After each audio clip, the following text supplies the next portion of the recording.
Hello, in ECOintention one of our mantras is life energy plus information generates a formative force. And then it continues, a formative force plus matter generates a life form. Well, where does this come from and how can we understand better what this means and also how we can apply this by healing ecosystems, companies, etc. Well, we have to go back a long way to understand this. You don't find much information in nowadays science. When we go back to the stories about the creation of the world and heaven and earth, you find much more information. And one very inspiring story is this from the Chinese. And they all say it started with the cosmic egg, Wu Qi. And this cosmic egg, Wu Qi, is filled with Qi, life energy. And this egg is floating in the spiritual world. And all the gods are watching it. And then there comes an impulse from outside. And you can call this fertilization. And this fertilization is kind of seed. And other stories that talk about the primal sound that goes through the egg like a kind of aum. Or it's the creative word from God which you find in our story in the Bible.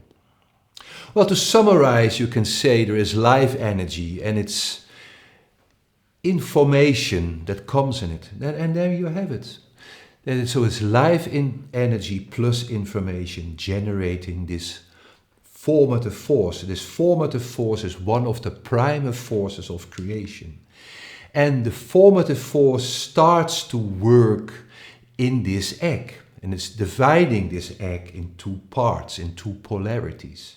And finally leading to this beautiful symbol of the yin and yang we all know. And there you see the two forces at work. We will come to this later, but also being in balance. But before we have the two forces, there's only the one, the primal force. And this is the first deviation, is the creation of heaven and earth. But also you can say it's mind and matter. And then we see this creation also brings forth the father and the mother. And also the summer and the winter, the south and the north. And the summer and the south being connected with the father.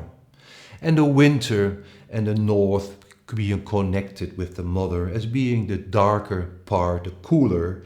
And the south and the summer, the more brighter part. But still there's completely balance between the two. Well, the father and the mother meet. And from their meeting, there's also a new part in creation. Because the father and mother give birth to the son and the daughter.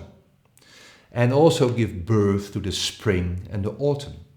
This is quite interesting because the father gives birth to the son, the younger son you can say, and the summer gives birth to the spring, the young summer. And the winter gives birth to the young winter, which is the autumn, and the mother gives birth to the young mother, which is the daughter. And also together they create the four elements. And because in the east the sun is coming up, it's connected with the spring. And in the west the sun is going down, it's connected with the autumn. And now you suddenly see that there's something strange is happening in this whole cycle of creation, because this is what it's called. The world like we know it is standing upside down. The south is up, the north is down. And the west is left and the east is right. Well, this is exactly what it is. And this is the work of this formative force. It's the cycle of creation. And the cycle of creation is in fact working from outside to inside. It's in fact starting with an idea, with a thought, with an inspiration from the divine world, coming into this egg, and then collecting subtle matter. And the subtle matter is getting denser and denser till it's getting into gross matter. In the center, it's like a spiral or a vortex getting down and getting denser.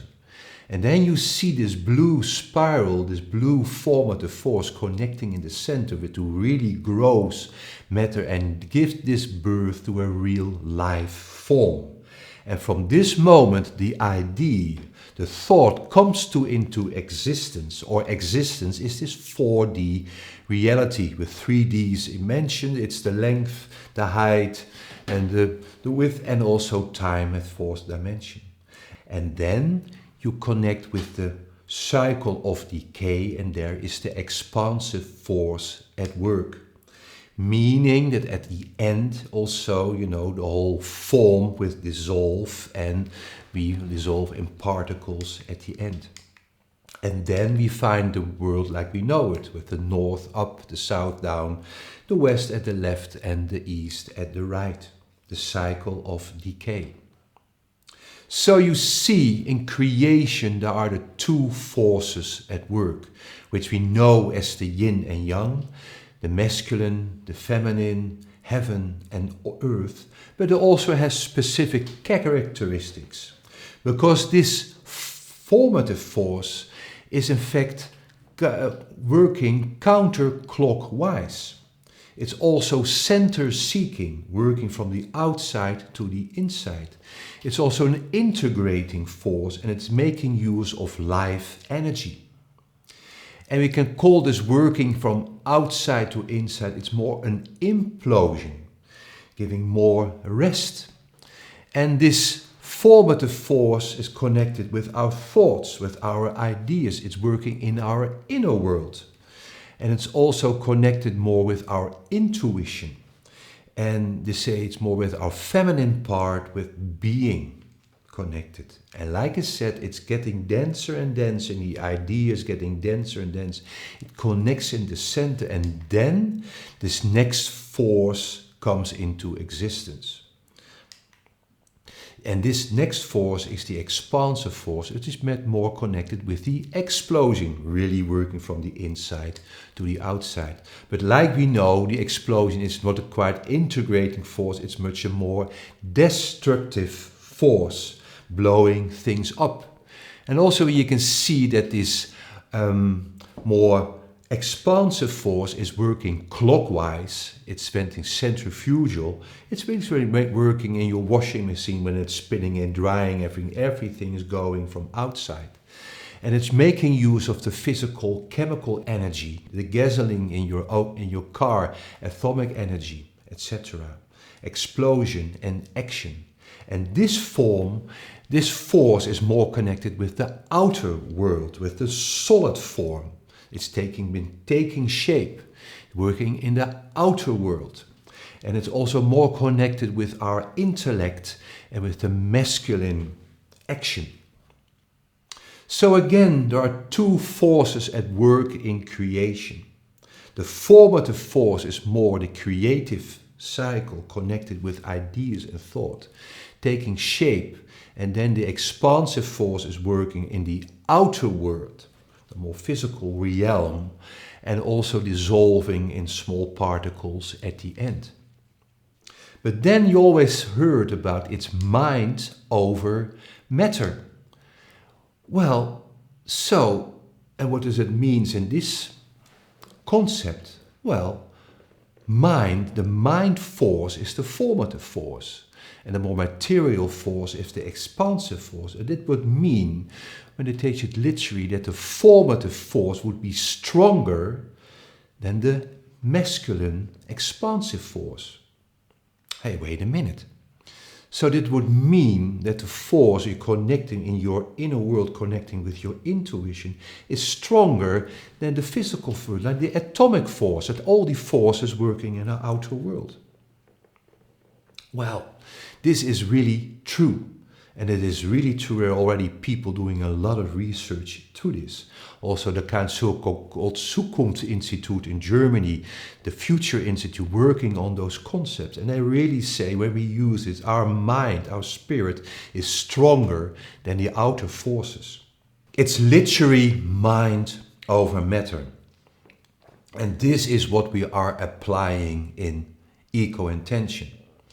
And if you remember the first clip where we talked about quantum mechanics, that everything is energy, and it's taking shape by our firm conviction that this table is a table, well, this is the result of it. We are so convinced that this is a table, well, it stays a table as the moment we change our conviction. And this is what we call free convictions, our moment, our possibilities to shape the world and to create a better world, to heal the world with intent from the heart. And this is another clip. I will tell you much more about this, how we can do this. Thank you for watching.